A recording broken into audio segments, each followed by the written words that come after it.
Hoje temos companhia por aqui de amigos que estão retirando o reboco enquanto eu tiro as cerâmicas da parede.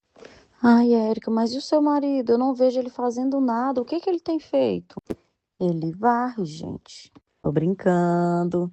Ele é forte, ele é indestrutível. E ele vai derrubar essa saída da lareira. Enquanto isso, terminei a minha parte e fui ajudar os meninos do reboco com a limpeza.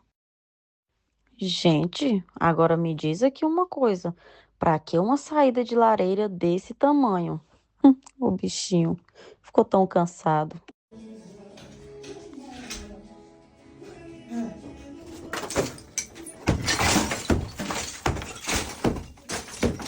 Depois de tanta marretada, é este o cenário agora da qual se encontra a cozinha. Limpamos tudo no mesmo instante, despejamos no caminhão e vamos para casa descansar. Beijo, te esperamos no próximo episódio.